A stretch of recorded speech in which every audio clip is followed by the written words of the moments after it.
যেই পড়বে লা ইলাহা ইল্লাল্লাহ সে আমার কি? এজন্য বিষ্ণু বলেন মান ক্বালা লা ইলাহা ইল্লাল্লাহ, যে ব্যক্তি বলবে লা ইলাহা ইল্লাল্লাহ মুখলিসান মিন কলবিহি, অন্তর থেকে যে পড়বে লা ইলাহা ইল্লাল্লাহ দাখালাল জান্নাহ, সে জান্নাতি হয়ে যাবে। সুবহানাল্লাহ বলেন। যেই পড়বে লা ইলাহা ইল্লাল্লাহ সে কই যাবে? জান্নাতি হয়ে যাবে। এখন আমার সব ভাই যারাই লা ইলাহা পড়ছে জান্নাতে যাক, চাই কি চাই না? নাকি আপনি শুধু একাই জান্নাতে যেতে চান? একাই যেতে চান?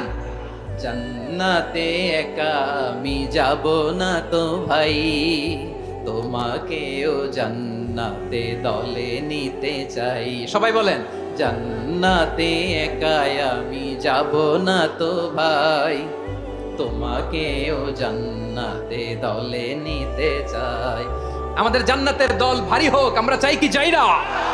যেই বলবে লা ইলাহা ইল্লাল্লাহ ওই আমার ভাই, সে জান্নাতে যাক, এটাও আমি চাই, ঠিক কিনা?